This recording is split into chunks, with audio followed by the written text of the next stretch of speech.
Hello, everyone. Welcome to another discussion in the SF Masterworks reading group.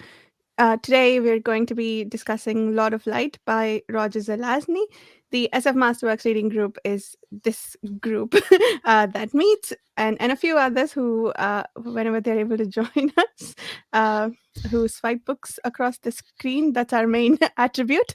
And also, we read the SF Masterworks one every month in the order that they were published as Masterworks. So, not the original publication order, the Masterworks publication order by Golangs. Uh, the next three books, if you'd like to join us for any of them, are for March, it's going to be Fifth Head of Cerberus by Jean Wolfe. For April, Gateway by Frederick Pohl. And May is going to be The Rediscovery of Man by Corvina Smith. I think I have that correctly.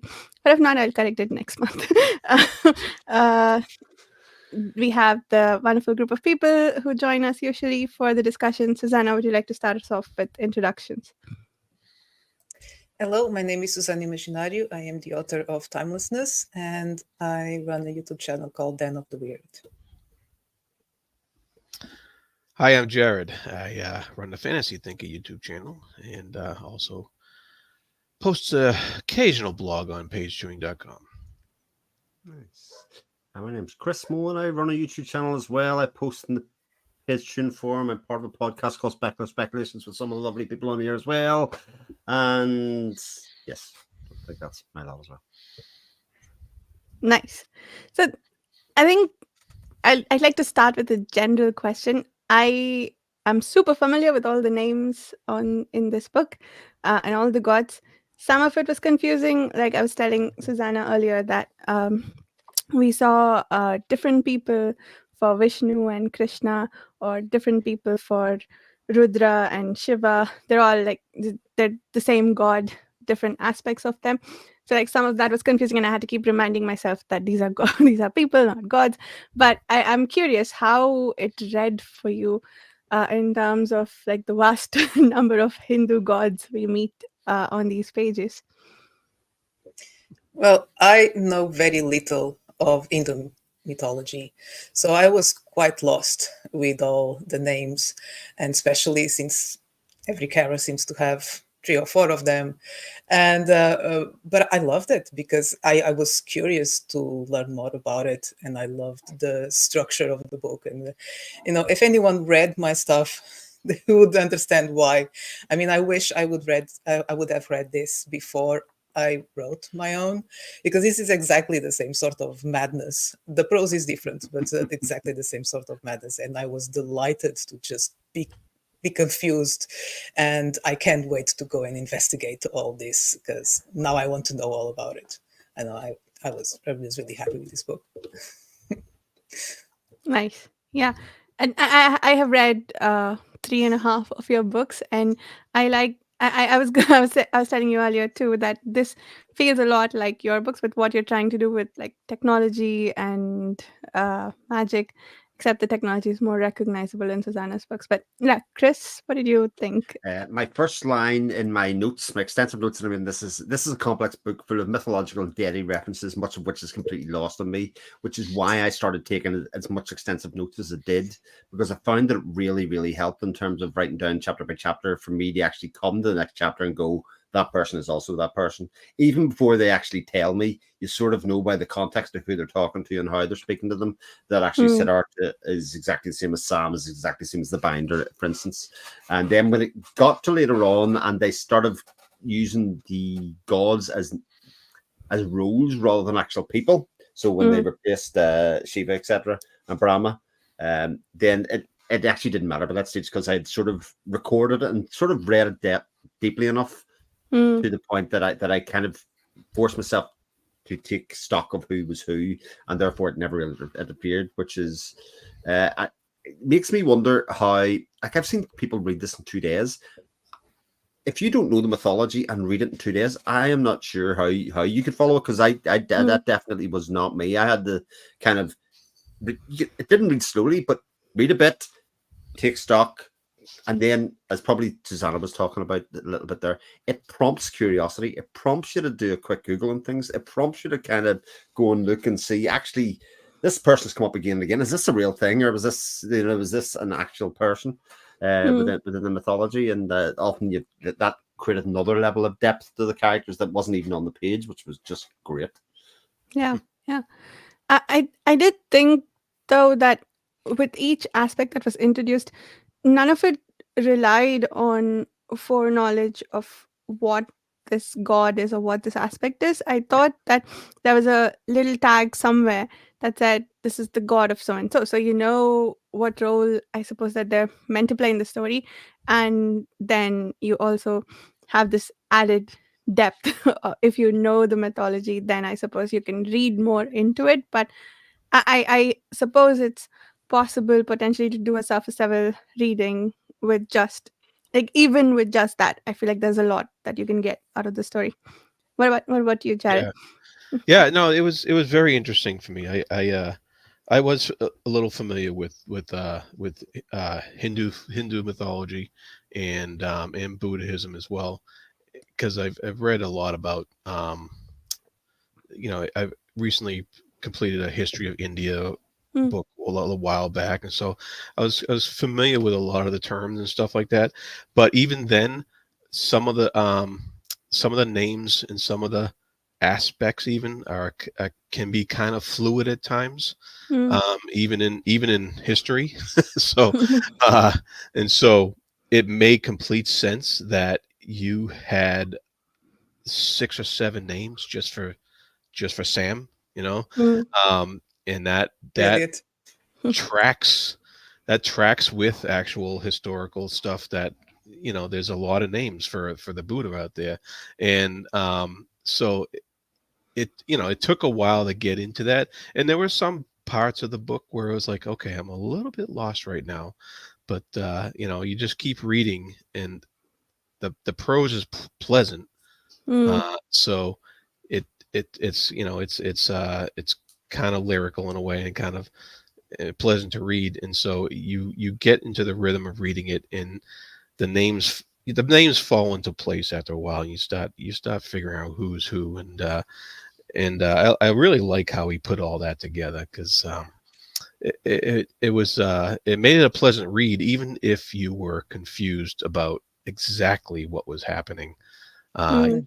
you eventually got into it, and I have a feeling that if you went back and started reading this again, uh, you would get that feeling of, oh, okay, all right, I remember this from before, and now it makes a little more sense. But even then, I think you could still get a little bit lost in places.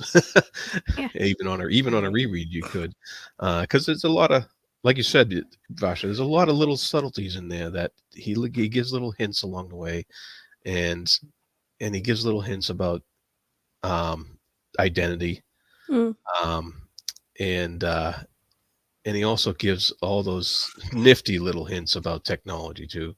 That yeah. if you don't catch those, it's just a fantasy story. But if you catch them, it's Yeah. also goes into science fiction. So it's Yeah. really neat how he did it. Yeah. Yeah. Yeah.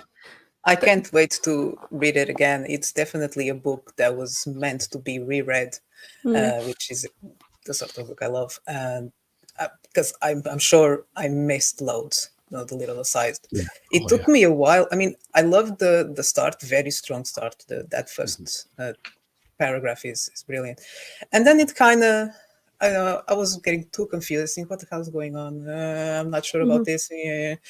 And then it suddenly clicked. It's one of the books you have to persevere, and before you know it, once you have when you are in that wavelength, I don't know, that the mindset, then you start picking up in those character traits, and even in ah, so good. I'm gonna have to read it again.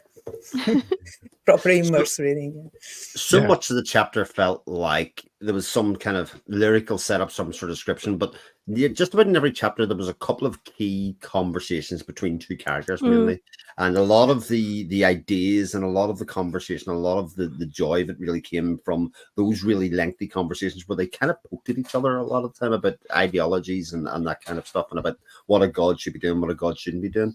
And by the time you'd got 2 chapters in, you were like, this is going to be fine. Like there's a bit of exposition here to start for set the scene for where we are in the world, what's happening, and I had to get over the fact that every time I thought a character was dead, I was like, but they're not dead. You can't kill the god of death. I can't kill him. I can't kill him. I can't kill him. And then we find out that sometimes they cheated death and all the rest of it. So having reset the scene, but then to get to those character moments or those bits where the conversations were happening and then going, right, get my pen ready to take notes. We're going again. Yeah, and I love how they would just test themselves in this casual way. Let me see if I could try to kill him today. See how it goes. That's hilarious. Yeah. I mean, there's so much. It must have been really fun to write, and yeah, like you said, there's a lot of dialogue. Most of the book is dialogue. It's just them banter more than anything. Just talking at it, and I love that. Just.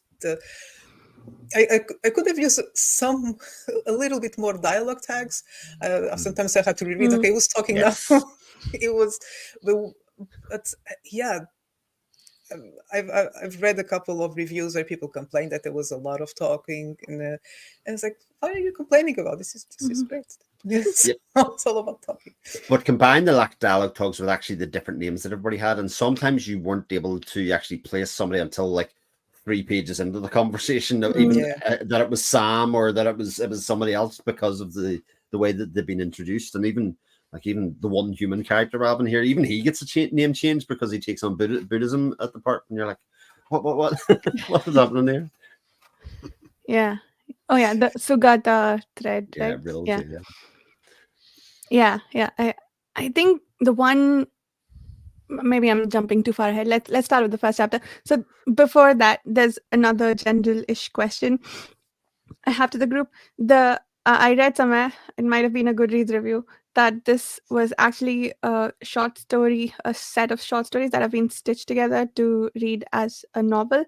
Did any of you pick up on that, or did it feel like that to you? Like each chapter, I found that out when I was just reading the first chapter, I think.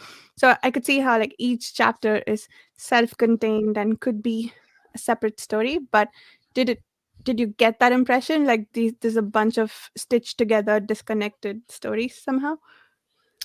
I kind of. Oh, go ahead. No, I mean it is a bit disjointed at parts. I mean the time jumps but I figured that was intentional. That's what I thought. Yeah, I thought it was intentional. Yeah, and it might have been in the larger scheme of things, right? Like short stories also serve as a way to serialize larger connecting threads, I suppose. But I think it was something that I didn't know was happening initially. When you got the chapter 1, chapter 2, again, you're thinking one event's going to roll into another one, and then you've got that moment of, oh, this isn't just after he's been captured or something. This is a good bit after that. A lot of events have happened here in the interim, and once you got into the rhythm that was what was happening all the time, because it doesn't telegraph it anyway. It doesn't kind of timestamp it or anything to say, oh, a few moments later or whatever. But it wasn't like it was hard to read that, it didn't take long for you to kind of work out, oh right, okay, we're just we're a bit forward without it having to tell you. Like again, that kind of idea of respecting the reader enough to kind of go, look, I don't need to signpost this completely. Just kind of do this. That's a good point, Chris, because I think Zelazny in this case had a lot of respect for the reader.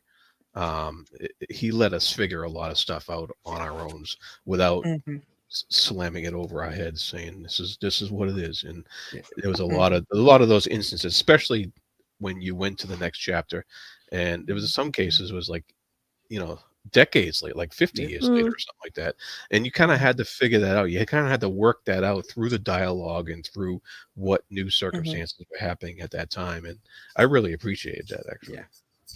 Yeah, but there's a lot of people who don't like that. True. I love it.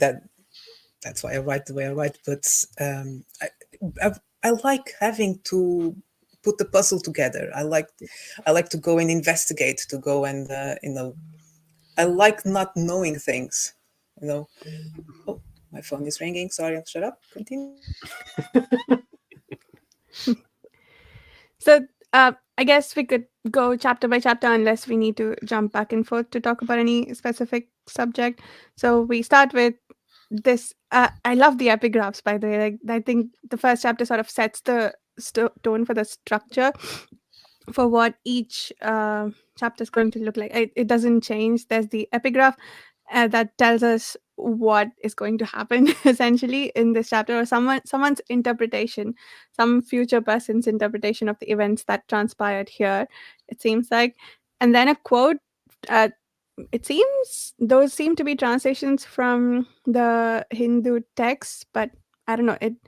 I could be wrong about that, but yeah. So I couldn't always tell how the two were related, but yeah, we can talk about that. But also, the events in the first chapter are Yama wields a prayer machine to bring Siddhartha back in his body, and then things happen.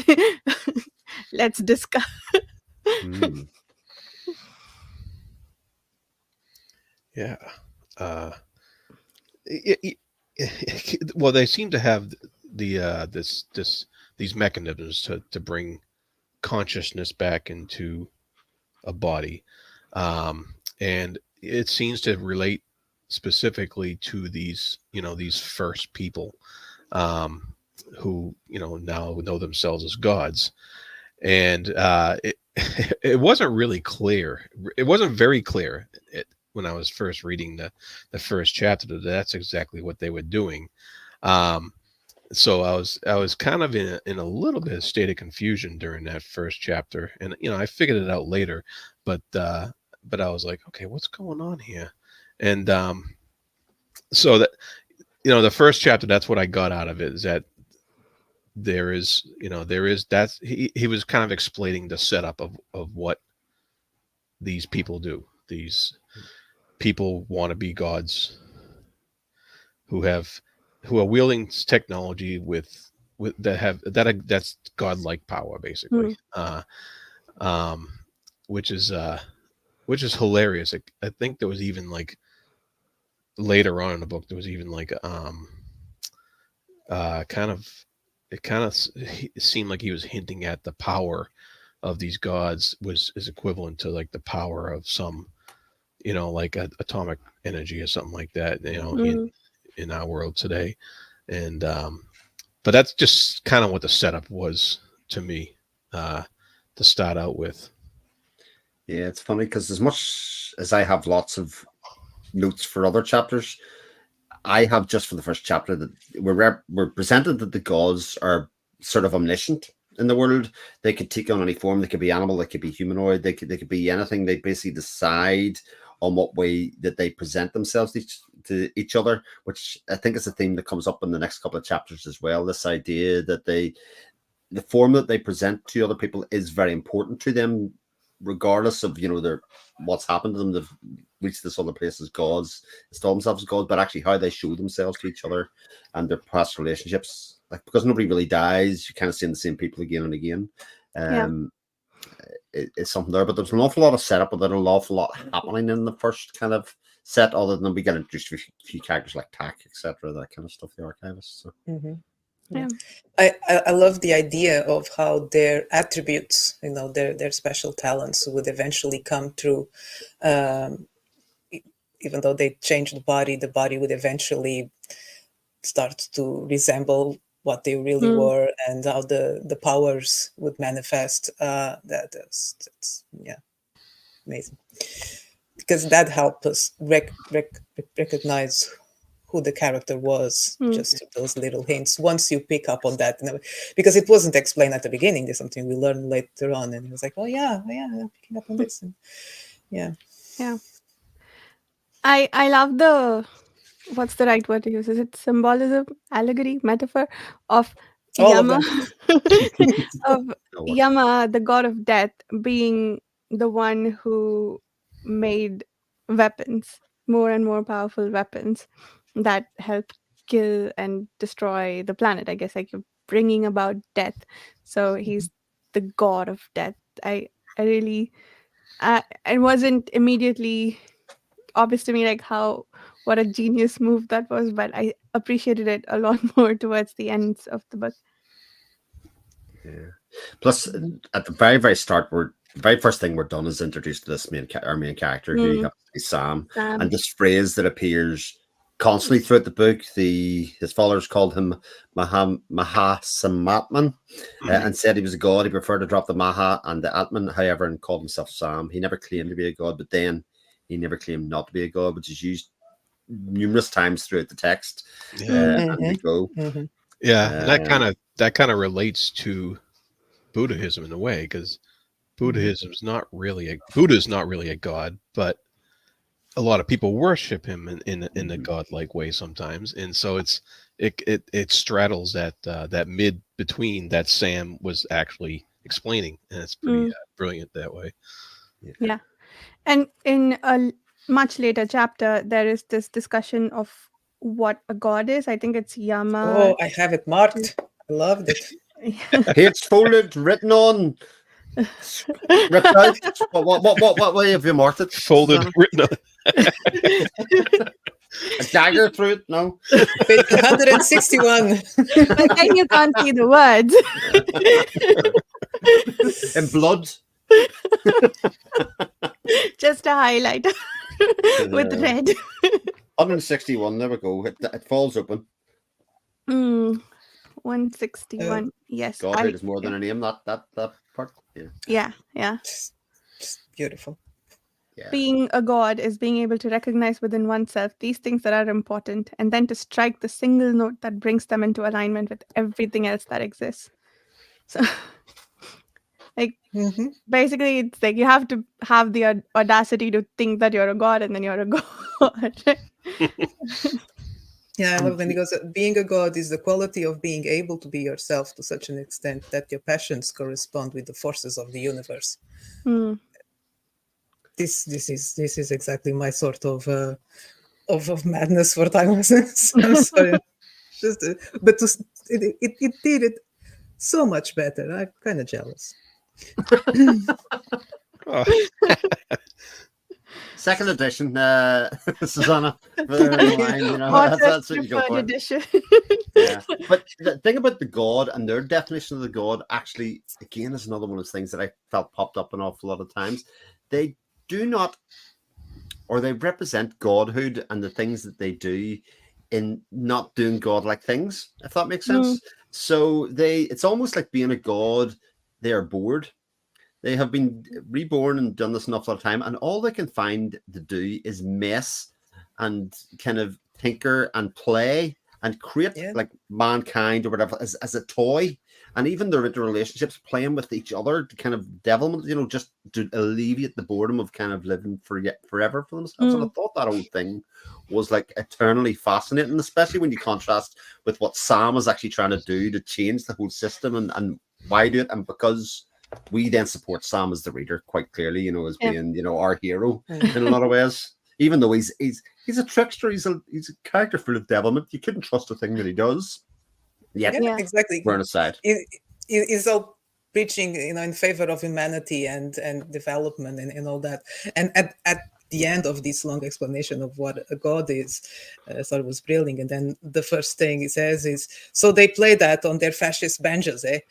So after I was reading, I was delighted, and then boom, just drops it there. And you just realize, okay, I guess it could be seen that way, but what you're doing is not exactly that different. He's just trying to impose his will on the world. It's just that his will is not the same will as the others.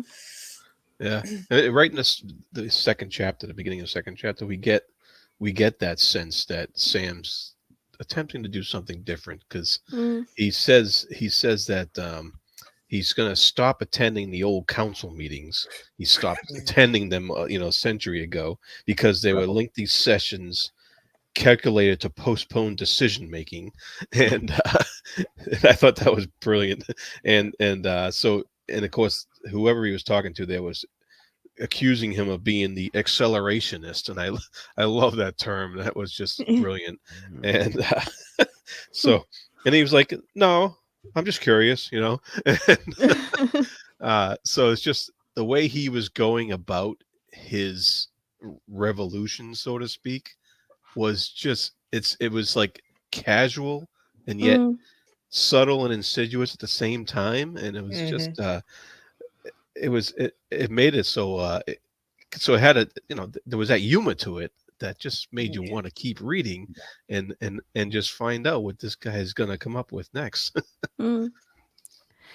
Maybe it was the fact that each chapter was sort of self-contained and whatnot, but there's this distance to this character that makes it feel like what you said, Jared, that what he's going about is also casual. Like, yeah, he's trying to it becomes apparent about chapter 5 that he's uh trying to bring about a revolution, change the way things are, and stop oppression, uh the way he sees it. And well, like the gods have their reasons. They seem to be selfish reasons for not sharing their technology with everyone else. But and they have this messed up promotion system of rebirth and changing your caste and so on. Chris, do you want to I interject? was going to say, Justin, that they have the reasons, but it's based on the idea that a cataclysmic event has happened in their old world, and Mm, technology was the ruination of the thing. So they are trying to Yeah. prevent that happening again, but yet they say that they are just going to make sure that things happen naturally. mm, But then Sam's point is, and this is where he kind of tries to shine a light on them to say, but you are erasing natural advancements. The printing press has been Yeah, mm. invented numerous times here, and actually, I have to I say, love that. by the time we get to chapter 6 and they're talking about the toilet, I mean that's just bloody hilarious. Like Yeah. that was properly hilarious. It's like, somebody invented a bicycle. The world's gonna go to hell. Yeah. I was like, Oh so funny. god! But that whole conversation between Sam and Brahma, I think, again, is incredibly illuminating because again, these are two characters that have known each other for centuries, millennia, whatever you want to Yeah. do, and yet when Brahma's getting ready to meet Sam, he dresses himself up in the most extravagant jewels and kind of this kind of show of this is who I am. I'm important. I'm more important than you. And so the kind of levels between these two people is shown to be that Sam's sort of oppressed, even though he's also a god, Mm, which it's funny how that all plays out actually further in the line, about yeah. how they Yeah. redress that balance and how he messes with that whole natural order. Mhm. Yeah. And the Brahma thread was also interesting because in the second chapter, when uh, to your point about the gods being bored, and also I guess just the subtle bit of world building there, if you will. There's apparently Brahma used to be female and now has a male body and wants to Mhm. be admired for their physicality and not for being a god. So uh, Brahma just wants to be appreciated for his body. Don't we all? Don't we all? Yeah. Deep down. So I just made myself this muscular body. I didn't do anything to work for it, but now these these these women are dying for me, but not because I look muscular, but because I'm a god. No, it's interesting that and then she or he was complaining that the women in the harem, they weren't paying attention, and I was like, well, if you were a woman, you should have known what women do pay attention to. Why you chose that body? I imagine something, like bodybuilder, but still very feminine. Mm. So yeah, that would not work. Yeah, I thought that was hilarious, but also just I think with that bit of exposition, if you will, um, he showed us what the cycles of body can do, that the consciousness is fluid and it can go into any body, and maybe it's you're not like super tied to that individual body. But and to your point, Jared, about the accelerationist movement, they they're never explicitly explained as this is what it is, except in that one paragraph where Doc talks to another person. I forget her name, but is it Maya? Yeah, I think Tak explains to Maya what the accelerationist movement is, but you understand it from context much before that, Yeah. which is also, I think, really well done. Like the whole trusting the reader aspect of it. Yeah. But also I went down such a YouTube hole with accelerationism. Like, I read a post upon Reddit post upon Reddit post. Then I found a Guardian article, which I'll actually have to link to everybody, that goes in about how the actual advent of modern accelerationism started from this book. This book started that entire conversation. I was like, what? Get shut the front door. Because I think I talked about when we were reading this with Jared a little bit, basically saying like it's not very scientific at all. Like there's barely any sci-fi. It's very high fantasy in a lot of ways. But in terms of ideas and the things that it was doing, it's probably the most sci-fi book in terms of like taking real, like creating a new mode of thinking and then projecting that out in fictional form to then people to go ahead and look and see actually, oh, that's what's happening now. And you can take the lessons that are in here, like I mean, the acceleration of this movement is basically creating AI, and the fact that everybody's sort of embracing AI, the capital world's embracing AI, but it actually could end up being the death of it because that's how accelerationism kind of works and thinks. And just like going, as with loads of these books, you're going, my head has just exploded. That somebody in 1967 that had this in a couple of pages of a book, and then it's become this whole other thing to explain what's happening in society. Like 80 years later, and it's like, oh, you know, whatever. And how you went about it, like so far, books we've read with great ideas, and they were all kind of, even The Stars My Destination, which was a bit out there, but it was always presented in a kind of serious way, very scientific, and it just ran with it. It's just, it made it fun.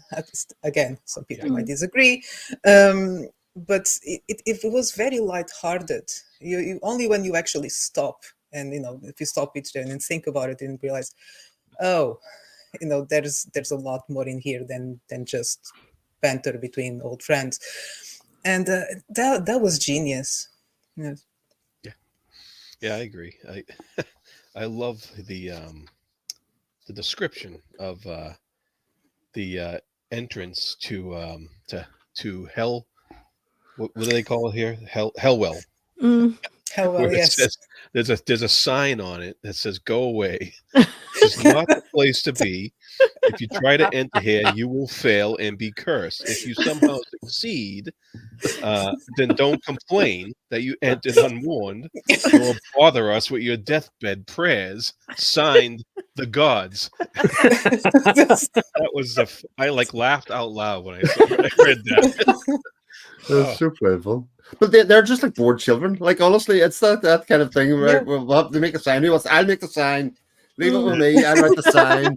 And then they go put it up. It says, right, the sign's done, guys. What's next? Print and press and pen it. Get rid of it. I'll do that.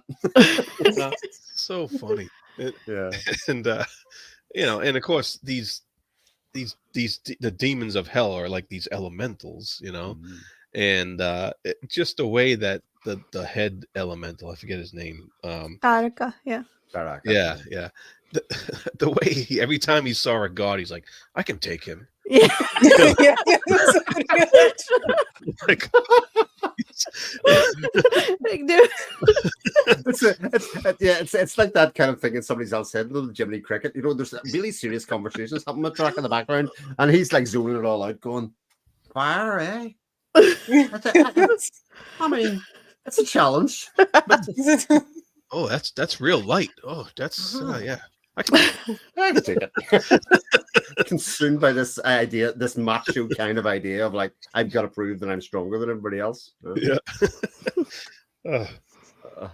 That's so much of that. Like, it's like, for what appears in the surface to be like a super serious take on this, like epic high fantasy and all the rest of it, there's just lots of little bits of like poking fun at itself, which I think just makes it a lot of fun.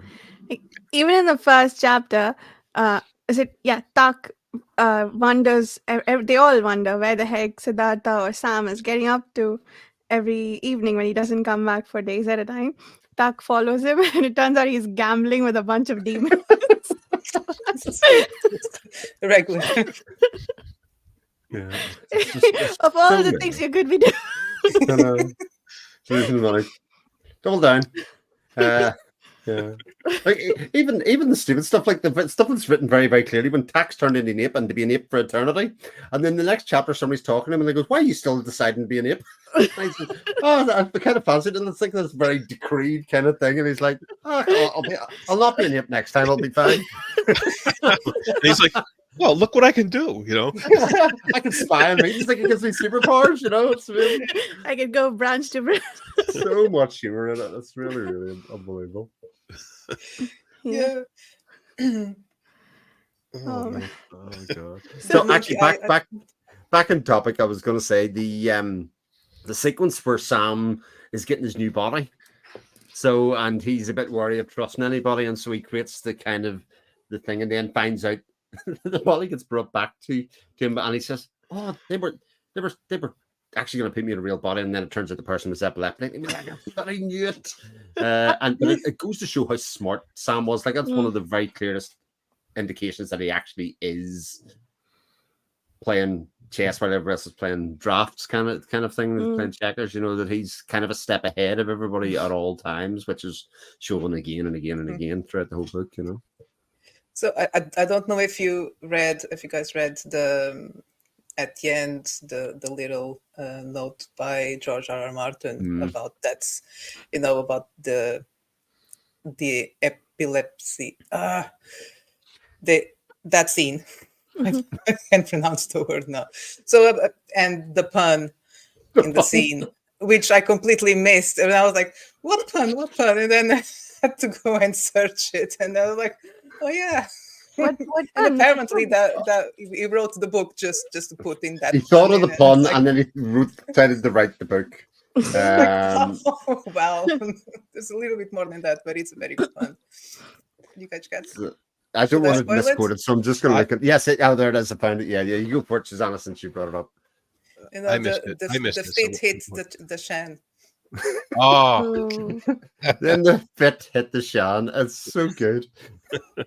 Again, more. Like, okay, absolutely. how many more I missed? I need to go and check. yeah. I wouldn't doubt if there was quite a bit. That hit the shan. The whole mythology, Hindu mythology, and all the rest of it goes right. We'll write this book around it. In the context of that scene, yeah, that was exactly what happened. It's just, I think he spells it all out in just very weird ways.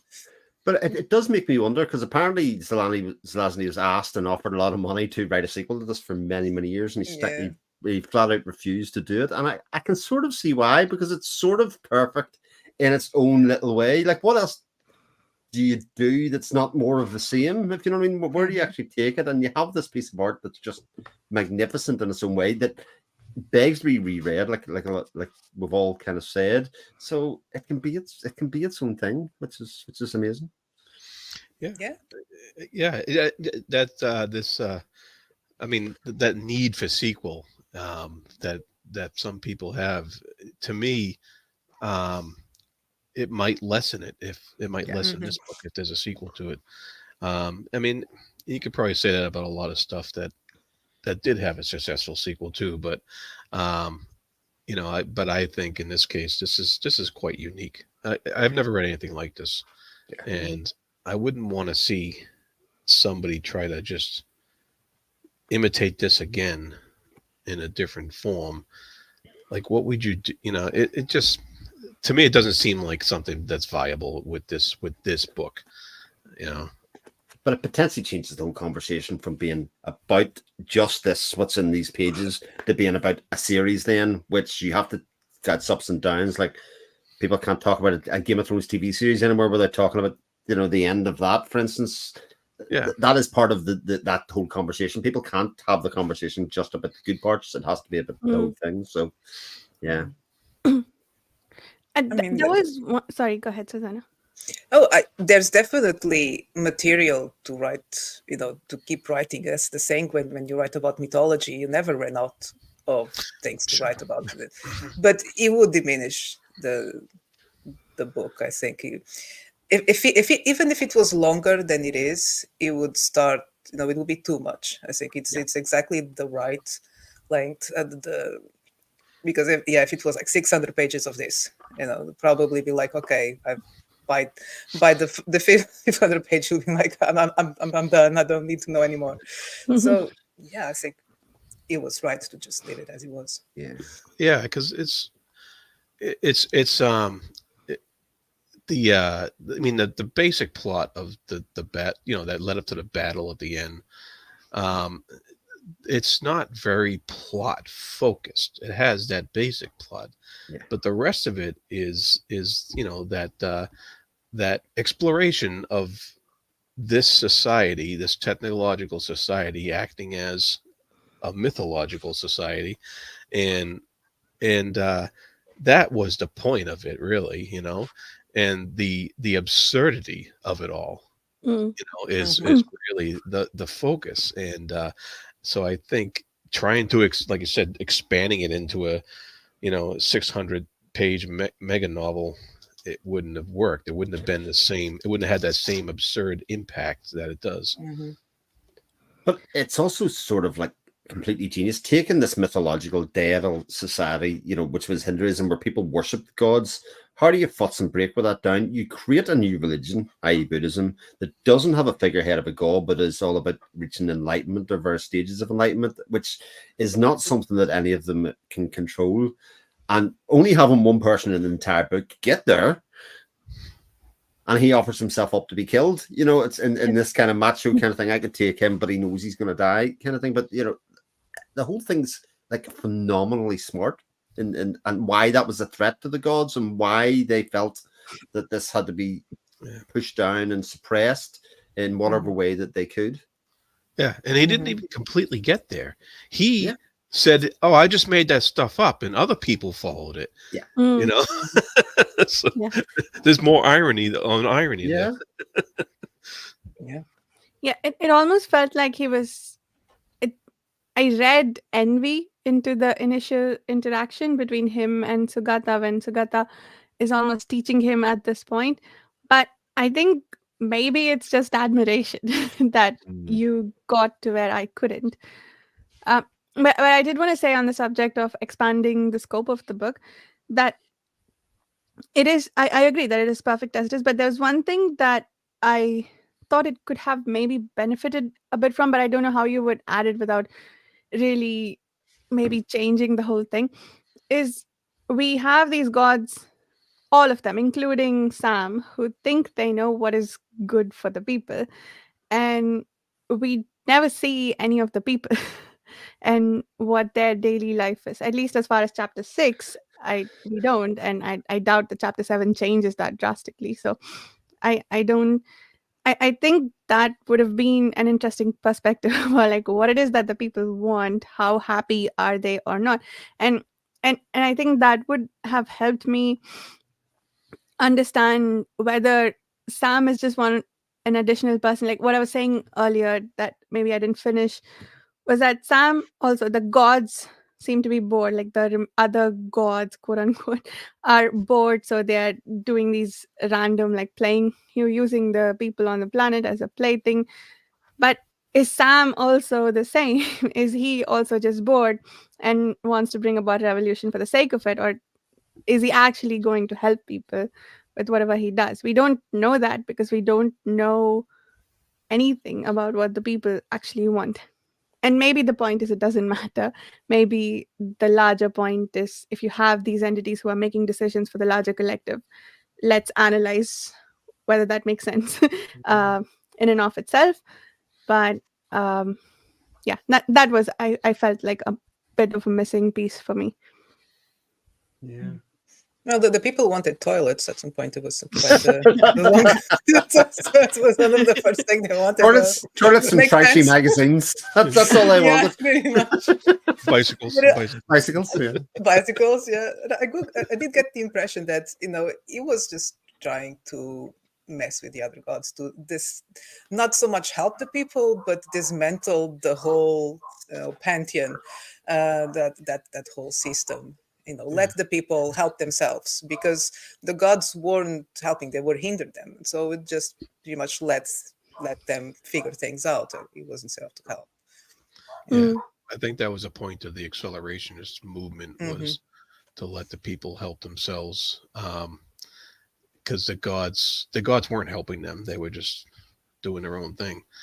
Well, it's kind of interesting because the gods do mention they're raising the armies and stuff from the people, and they Hmm. mention the various cities that they're going to lose, but they mention them more like chess pieces than they do, you know, caring about whether the cities survive or not. And so, like, yeah, like you said, they're just using them. They're using everything. They're using it's all Hmm. a big game. And yeah, you're right. You don't really get that Hmm. that peasant Yeah, but, proletariat. but it's quite a vicious game because at some point we learned that the people are their descendants because throughout the years and the different bodies they just kept procreating. So they're actually their great grandsons, and even that wasn't enough to make them care. That Mm. that was it was like wow. If that's not godlike, I don't know what it is. But like all of Sam's actions in the first couple of chapters are about showing why the system is broken. For instance, Hmm. that the fact that these deities are bored, that they sort of have caught up in their own thing. Even the bit about them using the epileptic body. I mean, Mm. he was gods. They were just doing that to be spiteful. I mean, he was Hmm. showing them as being spiteful gods and being judgmental and kind of not really caring. And I think if you were genuinely bored, you would think that there'd be more than one of them going, well, actually, it does happen because Yama comes to that realization later on to basically say, our time is done here.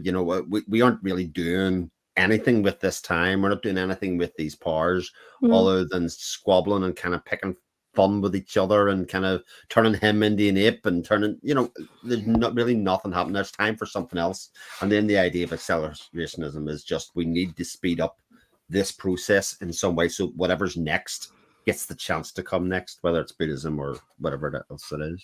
Yeah. If you're not helping speed it up, at least stop interfering when Yeah. it happens, right? Yeah. Mm. Hmm. Yeah, and it is also that there was also a genuine concern too that they wouldn't be reincarnated properly, and that they could end up as an actual ape or something, or a mouse or whatever. Mm. Hmm. There was concerns about that. So I wonder if I'm not sure. I don't remember exactly how much that played in because they had those masters of karma, Hmm. um, that they had to be concerned about as well. And I think didn't one of the gods like attack that temple or something that had the masters in it? It was Sam, wasn't it? It was the same. After, Yeah, yeah, after he got the bad tunnel that they were going to give him the epileptic body. right. Yeah, Yeah. yeah. So there That's were great. yeah, there were some threats to their existence. Yeah. Hmm. Not just they weren't playing with a you know a, just to play. Mm. But again, great humor in that scene where Sam does do the standoff and basically starts wrecking the gardens as if that's actually important. I want to speak to somebody. Oh, he's not here. Right, I'm just going to start wrecking the place, and Yeah. then all of a sudden that was important enough for them to go right. Okay, they're here. And fraternal beings or otherwise, that just seems a bit strange. Yeah. Yeah, Yeah. they had very basic concerns. I don't think I quite understood how the karma thing worked, but I got the impression that they weren't so much worried about dying or going to just being, uh, incorporeal. They didn't want to be, in a base body or an animal body. They didn't want to go back to being just human. They were more concerned with the loss of power than the loss of life, because they took their Mm. life for granted. Their souls were already eternal somehow. They just keep being transferred. He was, spending 50 years as a horse or buffalo or whatever. That such an inconvenience. Couldn't Yeah. mess with that. And you can't end it early because suicide counts against you. So Yeah, exactly. the I didn't fully understand what they kept referring to real death. I Does that mean you don't get a body or you don't get reincarnated anymore? What was that? And where do you go if that happens? Because they've sort of established that consciousness is some like energy with some form in it, like especially with the rakashas. Um, yeah, I So think yeah. was it Brahma who actually made that decision, which is why he was killed first?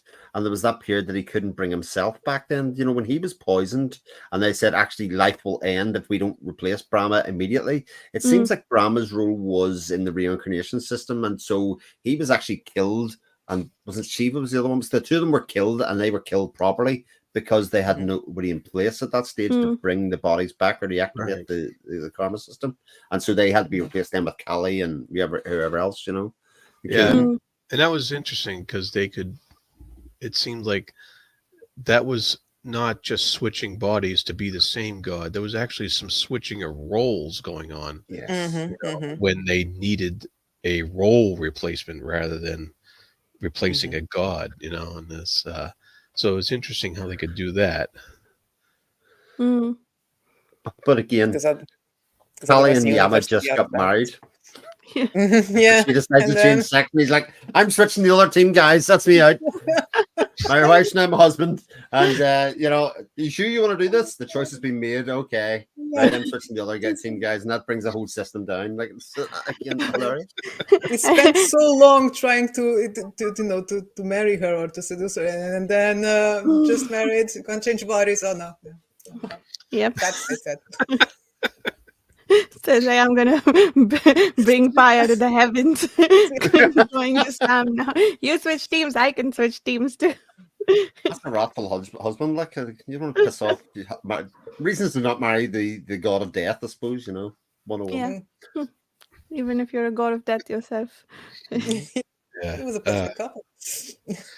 But they explain one of their reasons why the gods don't want to give their knowledge and their power to the regular people, and they say that because they're worried about once they do that, then everybody would be a god, and the result that there would no longer be gods, only men, and they in doing so they would destroy their simple faith and remove all basis for their hoping things will be better, which is a very selfish reasoning, really, when you think about it. But that is the reason for the opposition to accelerationists, and it's just that that's how the gods look at it, and it's just those kind of little philosophical statements that he brings out every once in a while is the things that make you think, and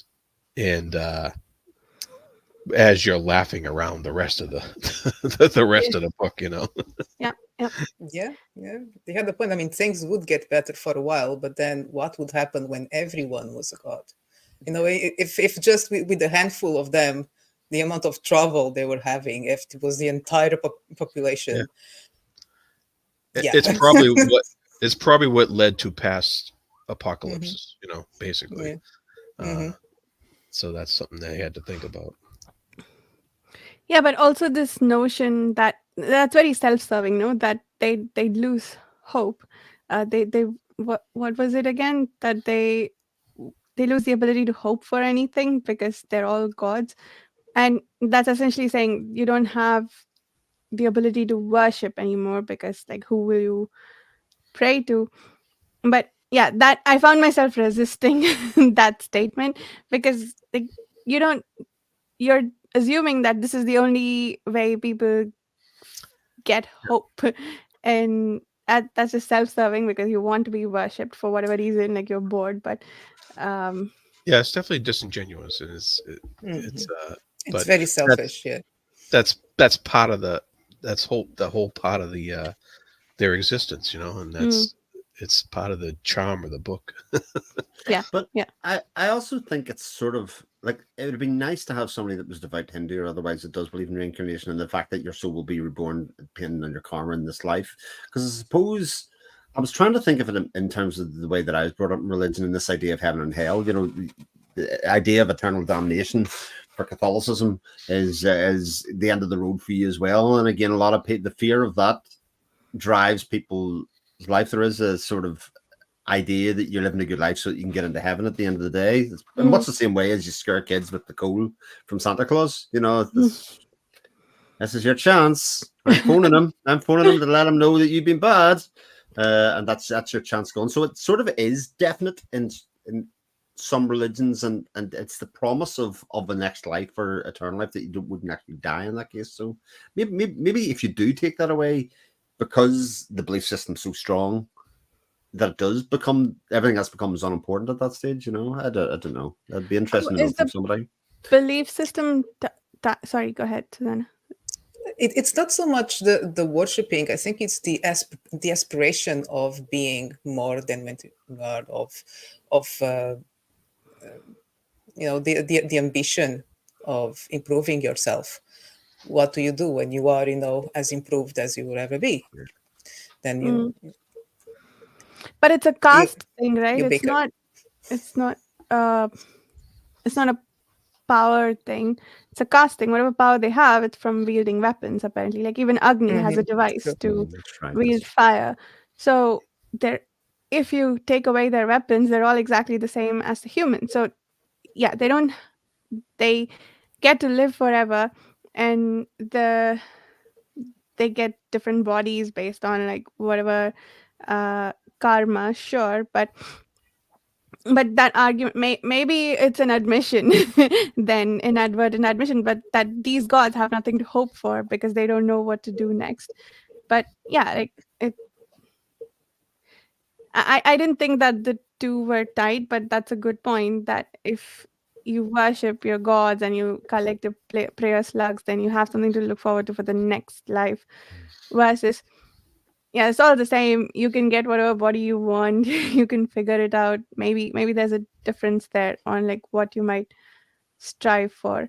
But the concept of nirvana was briefly touched upon. I in the first epigraph. I don't know if they built upon it more in chapter 7 because I don't think they elaborated throughout the rest of the book what nirvana meant versus just reincarnation. Like it, you don't reincarnate anymore with nirvana. But what did that look like in this world? Did we find out? I don't remember much about it, Yeah. at least No, not on any of the marked pages. because again, Brahma and Shiva are just gone. Those versions of them are they have been killed essentially by Mm, Sam. yeah. Yeah. And interestingly, there was another god. I don't remember her name, Oh, but she took on. She had the zombies, the one in Mm, charge of the zombies. Niriti or something. Yeah, Yeah.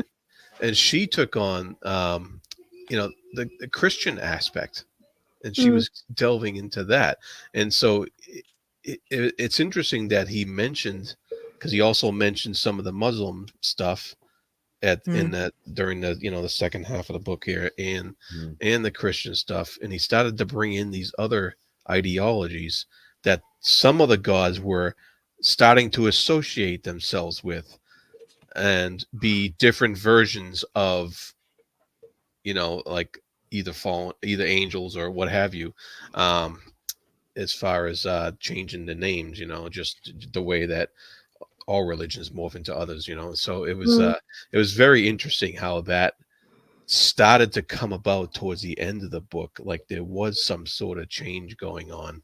mm, And is very clever because he started introducing those changes as a culmination of that final battle. mm. And and so you start to wonder, okay, well, what's the future going to look like with these new aspects of ideologies and gods in mm. this weird science fiction world that we're on Yeah. here. Because like another question I had was, what are the Rakashas? Are they like a So alien species? they were the I was going to explain what Rakshasas are in Hinduism, but they're just the original people of this planet. People of this planet. That's Yeah. right. Okay. So these guys Okay. invaded, locked them up, and called them demons. And Yeah. there was a nice line there where the Rakasha says, "You, to us, you are the demons Yeah. because you Mhm. invaded our home planet." It's Am Legend, isn't it? You know, it's very much that idea. It's a borrow Yeah, Yeah. things yeah, from you. Yep. Yep. Yeah. Very cool. Yeah. yeah. But I mean, I'm going to jump back here. But when Taraka inhabits Sam's body, and he discovers the concept of guilt, and because he can't Mm, work out why he's feeling weird and all that other stuff. Mhm. Again, that exploration of that as a because again, guilt is linked to worship as well, which is a thing that obviously Taraka and the Rakasha have not sort of encountered, if you know what I mean, in terms of these deities. And they got a sense of that at that stage, and he was like, I don't like it. yeah. Don't like it. This It's- I'm sucks. Yeah. going here, and Sam explains to him actually. But once it's like almost like original Cinderella, once you've been open to it and experienced it, you don't get to turn it off again. It is a very concept of being man and worshiping and doing all those things. And I thought there's another like a massively big idea in here that's just explored within the concept of somebody taking it over, and then they use it obviously in terms of how Sam is able to escape later on and do all of that other stuff. Because when Brahma and Shiva are killed, we know it's Sam, but as far as Mm, we know, he's dead. But we're yeah. like, how is it Sam? We know it's Sam, but how did they do it? And it creates that mystery and stuff. So that whole sequence, oh, it was so delicious. I just like this eating this book up. This is so good. I'm Yeah. gonna go in on just a wild speculation here, since we're talking for an hour. Nice. Because the thing that got me hooked on the book, because it started well, and I was like, oh, I'm not sure. So Sam, because he feels guilt, and is all about destabilizing, saying maybe helping the people, maybe not. It's kind of a trickster. And there's a bit at the beginning when he's a prince and he goes and talks to the old man that I forgot his name and I can't find it. And he says, it's a long way to Tipperary. And that was what hooked me, because suddenly I was like, okay, this is going to get very weird. So even though if everything is kind of based in the Hindu mythology, I kind of had the idea that maybe it was Catholic. That's why that sense of guilt and responsibility and help others and compassion and etc. That it was ingrained in his attribute. Let's put it this way, Mm, and that's what was clashing with many of the other gods. mm, Yeah. Hmm. And, Definitely could be yeah, thing. Yeah. yeah, it's infused in there subtly, and the Mhm. the and you get a sense that all this stuff has played out before. Like this Mhm. is yeah. this is not new. This has been repeated, even when Mhm. like the at the end there when um Nariti was talking to her general there and told and said escort this man. I think it was Ganesh, escort this man to where he needs to be or whatever, and release him unharmed. And the general asked her, "Would you trust this one?" And she says, "Yeah, but I'll give him his silver afterwards." And that was a Yeah. direct Mhm. Mhm. direct Yeah. reference to, of course, to Judas, Just and Sky. so Yeah. and so it was all in there. It was all infused in there subtly, and he's just like, okay, I give him his, this has happened before, and Yeah. and all this stuff has happened before, and I just love that cyclical sense that was going on here, because that's how a lot of mythologies are. They're cycling like Yeah. that, They and Mm, clash and then they evolve, yeah, and yeah. you have your Ragnarok, it starts Mhm. over, and Mhm. that's how it goes, It's the Matrix. It's Wheel of Time. It's all of it's all of those stories. I had another large note about again talking about the topic of reincarnation, and I'd completely forgotten this until I read it there. Do you remember Sam runs into his daughter? So Sam runs into his daughter, and they have a conversation about the fallacy of reincarnation. Because she said, "Do you not know why I'm your father?" And she says, "No, but you've changed bodies so many times, and every mm, time you're Mm. reborn, you become a slightly different person. So you aren't my father. mm, Yeah, You yeah. are an yeah. ideal. Your legacy is a lot of generations ago. So she had no connection to him on Mm, a level in terms of like passing down kind of responsibility or otherwise. And it was very much no. Yeah. These two things are different. And again, another really big idea wrapped up in a conversation between two people yeah. that it's like, right, okay, Yeah. this is the idea of divinity as a tool rather than a kind of like Well, parenting yeah. as we know it. That's a big idea both on the god divinity side, but also on the science fiction side. Yeah. Like if you could Mm-hmm. transfer your consciousness to different bodies in a science fiction type manner, would that also have that? Yeah, Yeah. Yeah. that's huge. I think. Sorry. Go ahead. Go I was going to say, especially if you could transfer yourself into like a beautiful body, like that would no doubt change you in no ways. You'd walk around with your shirt off, whereas me now, and never doing that, you know. But if I could just get a new body, that might change everything about me. And I think that's part of what the daughter was talking about. Is the fact that actually every new body that they go into changes them to a certain Yeah. aspect ahead. or feeling and changes Yeah, them a bit further away. Good idea. Mm. And makes I sense. think the chapter with Tak and Maya, I think that's the conversation, right?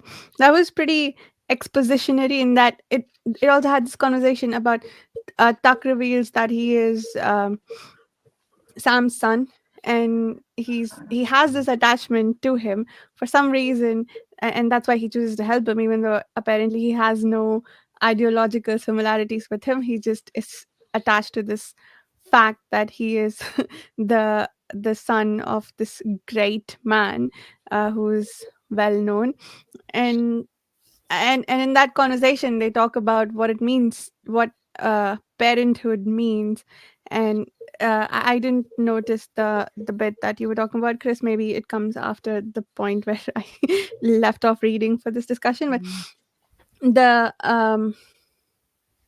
but yeah, I thought that conversation was wonderful. Like I highlighted that bit because it brought out the exact same point that we are all, we change, we reincarnate, and the parents reincarnate too. At that point, like how are we related to each Related. other, and Mm-hmm. what does that even mean?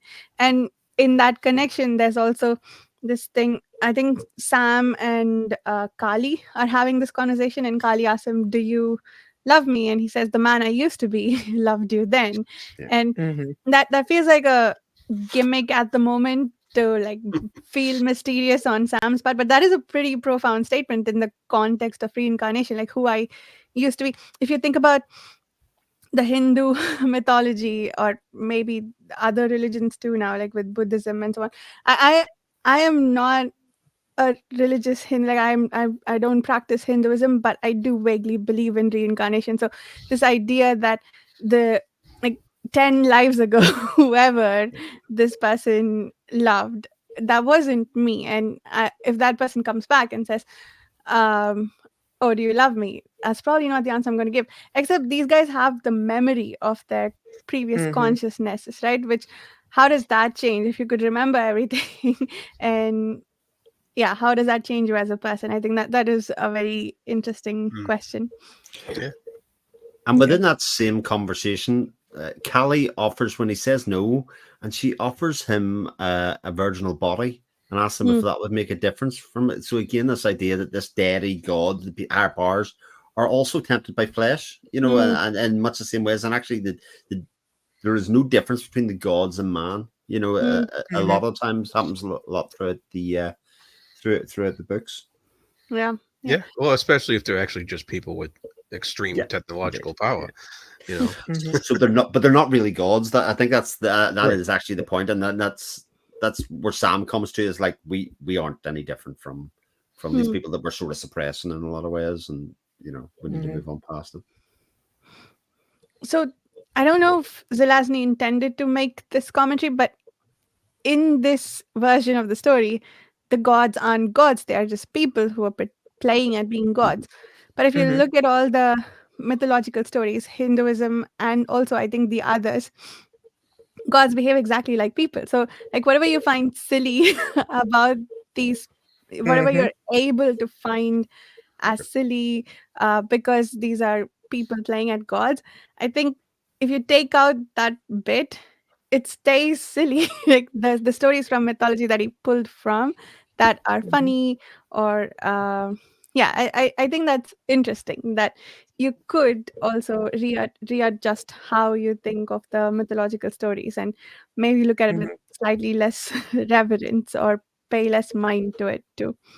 But Yeah, what was genius about this book, like for example, Greek mythology, the gods are like humans because they were created by the imagination of humans. So they have, it's not the gods that created us. We created the gods. So they are as how the ancient Greeks imagined themselves if they had all these powers. You know, mm, and this is kind of the same. Modern man, or what would we humans do with all these powers and then mm, become gods? It would just be flawed. mhm, It's the whole thing about mythology, this exercise of what would you do with unlimited power, with unlimited technology, with Yeah. unlimited lives, with all yeah. the time in the world. um, Bottom line, would I think, yeah, that's why we just spend the whole eternity arguing and making deals, and Mhm. Yeah. because it's our nature. Or Yeah. gambling with demons. There were quite a few Yeah, scenes in here where I was like, oh, that's like out of a superhero movie, you know? exactly. Mm, Superheroes are modern day, yeah, our They're, version of you know, gods. of gods, yeah, and they're like, Sam's trapping one guy in the mud or the earth or whatever as he gets away, and it's like, yeah, I mhm, could see that in a movie, mm, in a Hmm. modern day superhero movie.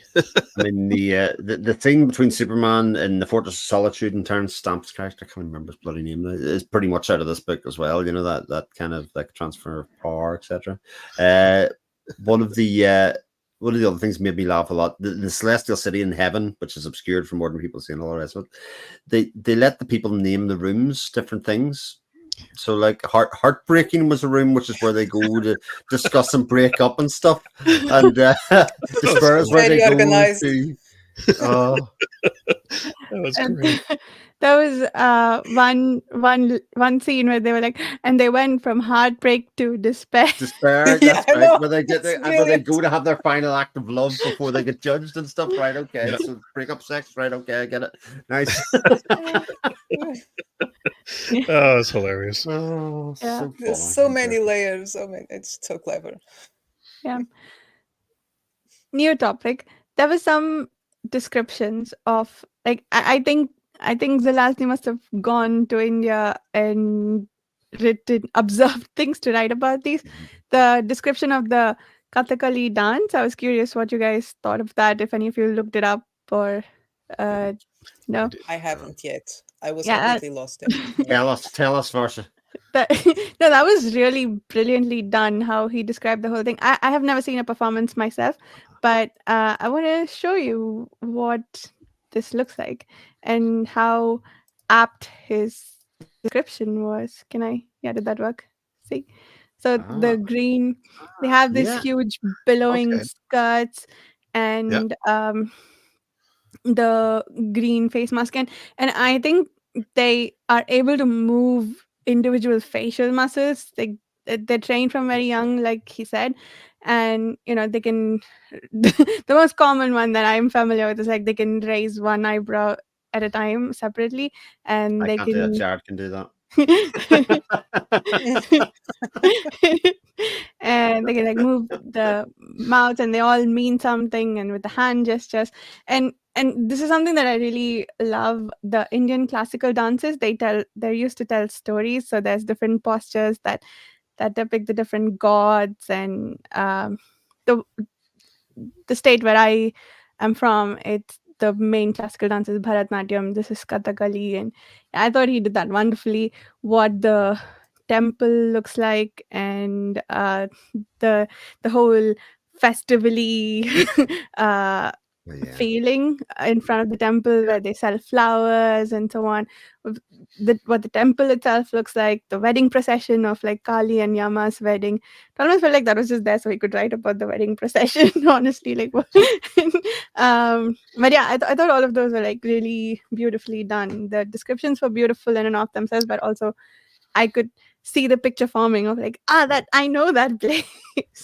Yeah. And it definitely prompts the idea that if and when I do a reread of this, I will go and research actually Hindu mythology in a bit more sense. A lot of the traditions that are in there, because I do think there are more layers and more detail in there that again I was missing from even what was quite a deep read of Yeah, at this stage. There was so much more to get out of it.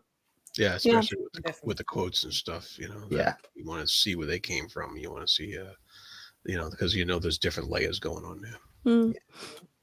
Well, I've been looking for a reason to start learning in the mythology, so there it is. nice.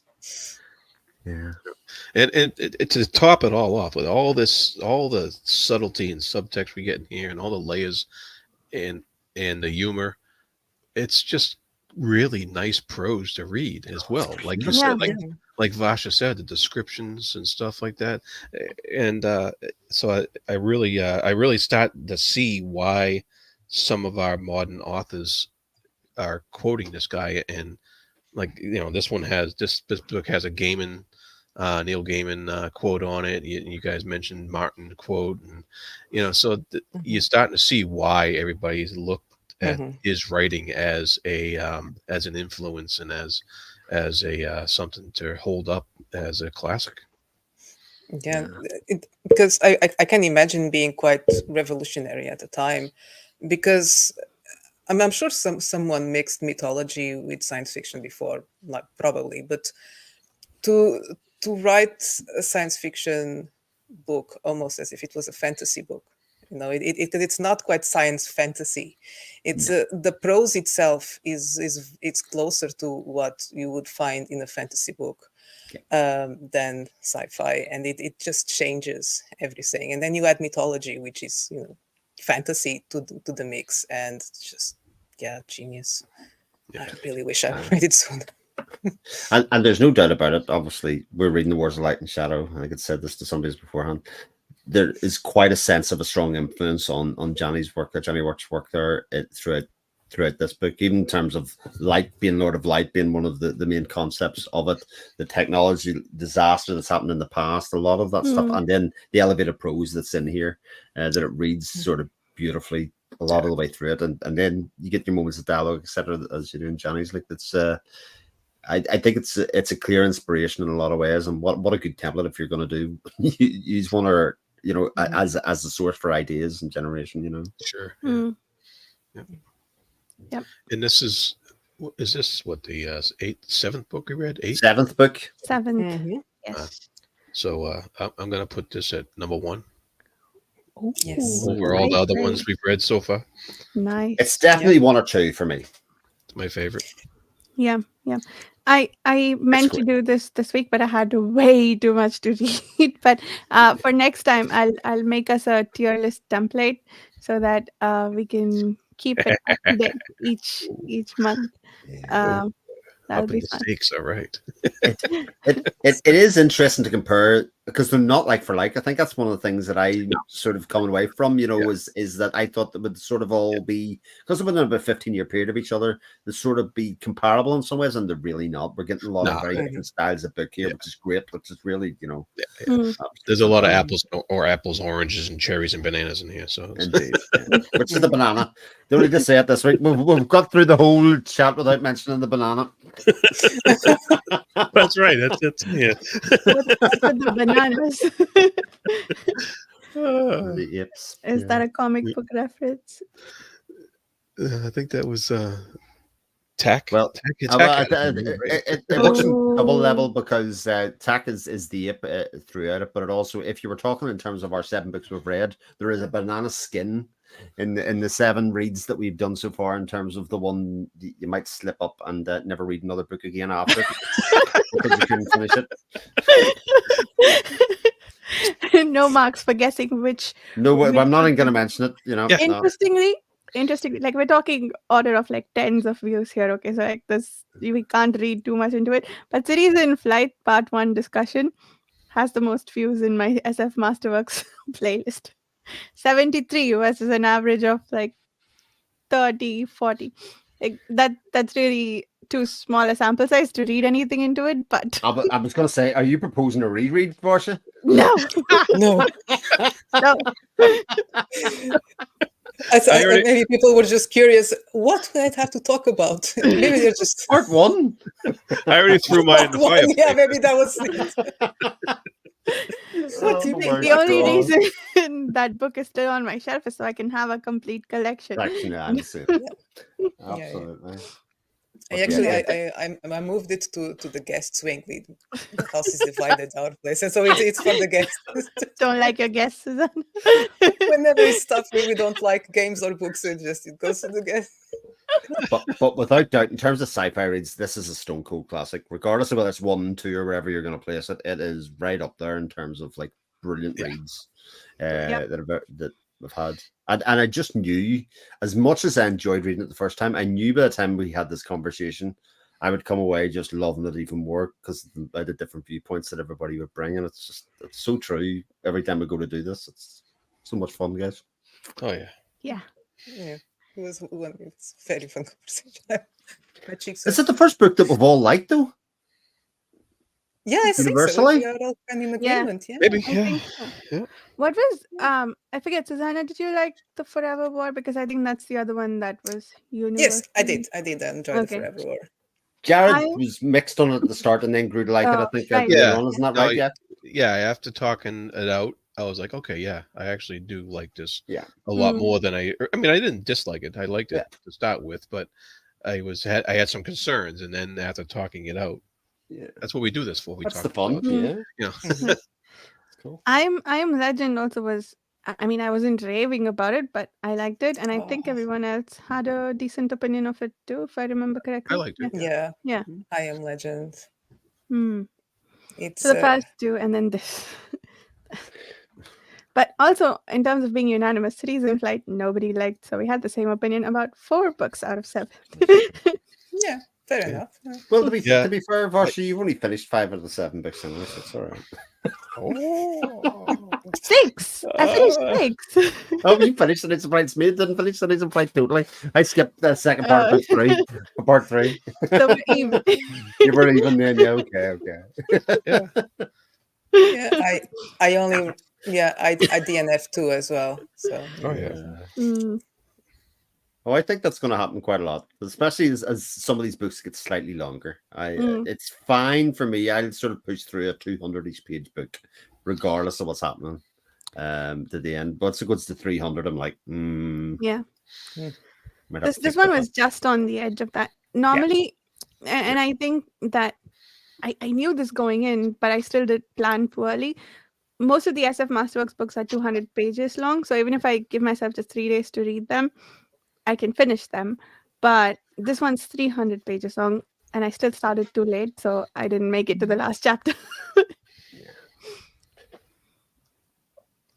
I think overall this I agree, this goes up there. Maybe I think it beats out the Forever War for me, which is saying something that's been sort of high on the list and unbeatable so far. But I think the difference maybe is the Forever War really expands on one theme, and about this book we talked about how using very subtle scenes and little bits of dialogue, it does so much. Like I have 3 pages of notes, and each one is about like this could be its own theme that we talk about. And like there's one about justice over forgiveness on 104. So this is another thing like that SF books do, or well written ones, that the characters say things that I don't always agree with, but they make me think. And like if I don't agree with it, I have to sit back and think about, okay, what about it is, it's not immediately obvious to me. I'm like, okay, what about it is jarring to me, right? Like the thing about the case against accelerationism, for instance. Like you're making sense, but I don't like what you're saying, so I have to think and like really break out what it is I disagree with. I should encourage you to read some of the Reddit threads on accelerationism. It is bloody hilarious. The fights, the amount of people that state a point that says this person has obviously never read any of the texts on accelerationism. Please ignore. It's like, right, Are okay. there texts on acceleration? Apparently so. And he says, well, I'm actually talking about strand one of accelerationism out of the 4 that are available. No Wow. clue whatsoever. It's interesting that accelerationism is a thing in our world because, by definition, this is about a more advanced group giving technology to a less advanced group, and whether it's almost like the um, is it cultural relativism argument? Like, do you change a culture and or let it evolve on its own? It's almost like that, except like a very twisted form of it. But yeah, It's very much about the idea of prioritizing automation over basically anything else. The fact that mm, you Mm. and in doing so, you will accelerate. It's almost like the existing system or whatever you're proposing to do that to will sort of eat itself, and that mm, it won't be able to stop itself. Once you start automating everything, it'll kind of just do away with it, which is kind of this. Again, I sort of see AI coming into this Yeah. at the moment. The capitalist world are so damned to get on the You AI know, to save money, they're going to eat themselves. It's going to end it. mm, oddly, that's what this book kind of has in common with a lot of the sci-fi books we read already is that the idea that technology will be something that will to be afraid of, Yeah, Mhm. that's true. androids in in Philip Dick's novel. mm, It's something that will outgrow and get mm. out of control, and that's a common theme Yeah. of Yeah. a lot of the 60s sci-fi we've been reading here. So good. Mhm. Yeah, I suppose the idea that if you wield technology without understanding the implications of what you're doing, like this with AI, for instance, thing that one opinion that I have very strongly is, why the hell do you need to deploy it to arts? Like, there are so many things that could be improved by the use of AI, but Oh, I know. why are there people out there like, oh, you know what, I could do with an AI? I'll make it write books. Like, there are enough books to read. Like, you're But just it's sorry, go ahead. to stunt to atrophy human creativity. It's exactly. I sorry, I can't go No. there because I Yeah. get very angry. But yeah, with so many applications for AI and it go exactly to the arts, that would just kill our creativity, Yeah, this Yeah. this is not a place that is to dying make for the use us of AI. dumb. No, it's not. Yeah, you're right. Like, It's like, yeah, put it to good use. You know, yeah, yeah.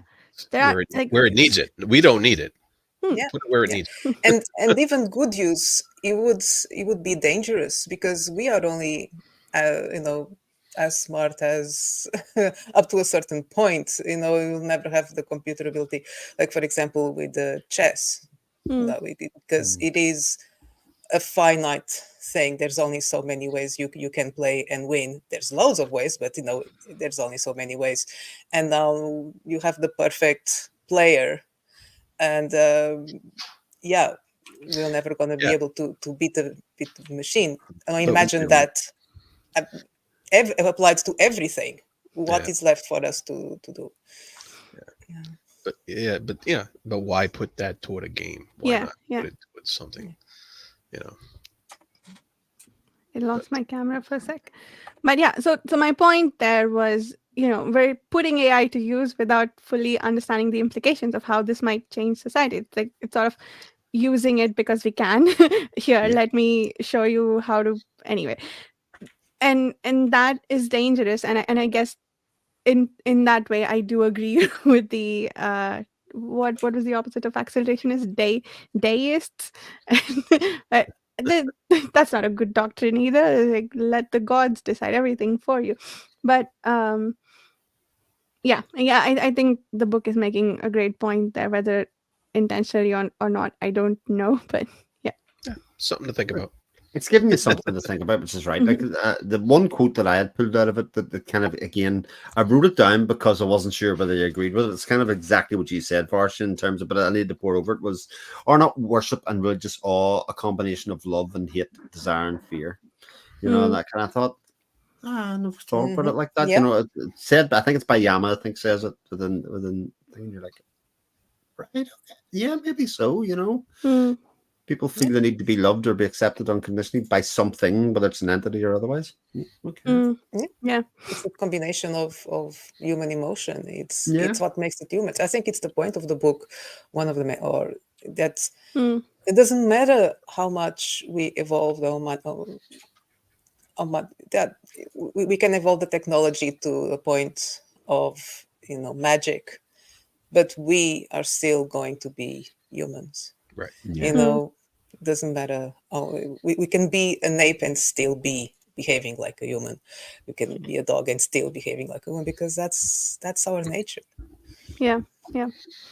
I think that's another thing that I loved how this book sort of unashamedly explored there, that this idea that it is a sci-fi novel, right? But the rakashas are just flames of consciousness. I've seen it done in other sci-fi books too, but this idea that the consciousness is separate from the body and it can exist on its own, and the rakasha taught uh, Sam how to do that. I think that's brilliant, and it ties back to the idea of reincarnation and like in the mythology or religion. Um, yeah, that's one bit of Hinduism that I can get Mhm. behind. um, but yeah, it's the exploration there in terms of what it means to have the consciousness outside of the body. I think that was really well done, especially by giving us this additional species that exist without a body. Hmm. Yeah, So, oh, so much yeah. to explore there. Yeah. Part two. Yes. And Oh, now he has guilt. Ah. yes. Yeah, exactly. Speaking of part two, I guess he didn't write that sequel, of course, but there's this book called Light, what, Creatures of Light and Darkness, in which apparently he's playing with Egyptian mythology. Oh, Oh yeah. I He Hmm. read also that. yeah. He also has a book called Lord Demon, so I'm wondering what that's about. Oh, yeah. I So don't I have know. enough. I have enough reading. Thanks, Varsha. We're good.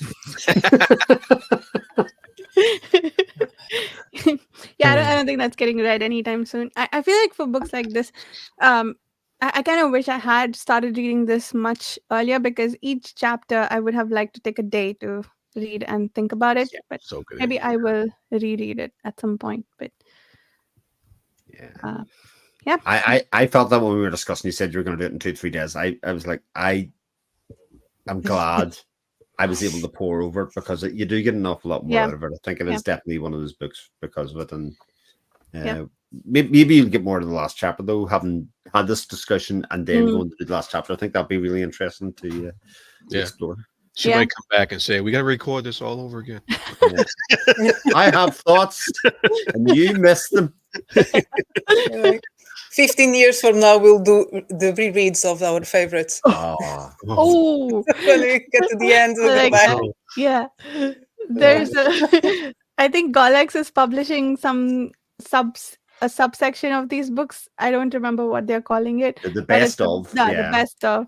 So the new we'll do our coverage. own Yeah. version of that. Long-term plans over long-term plans. yeah. Nice. We'll see if Cities of Flight's in there. Hope and Yeah. Yeah. ambition. Yeah, Jared, that's still a mystery at this point. I'm sort of very keen to read Case of Conscience, which I think is the next James Blish book that's up. It's Mhm. a lot Yeah, shorter yeah. for a start, and I'm quietly hoping that is great. Yeah. I'm I'm hopeful for that, because there's my favorite bit was the theology discussion in the first book of Cities in Flight.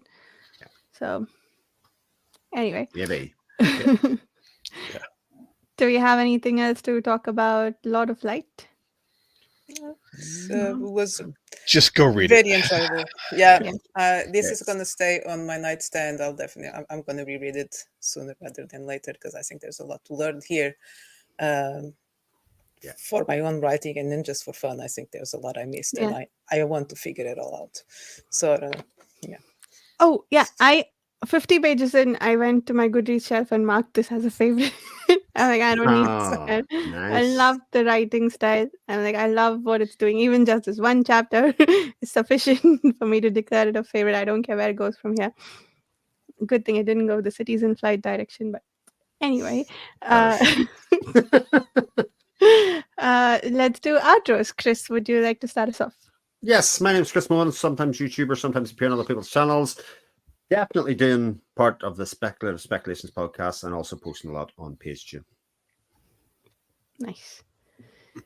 Jared. And I'm Jared. I run the Fantasy Thinker YouTube channel. I'm also on Speculative Speculations and page chewing forums all the time.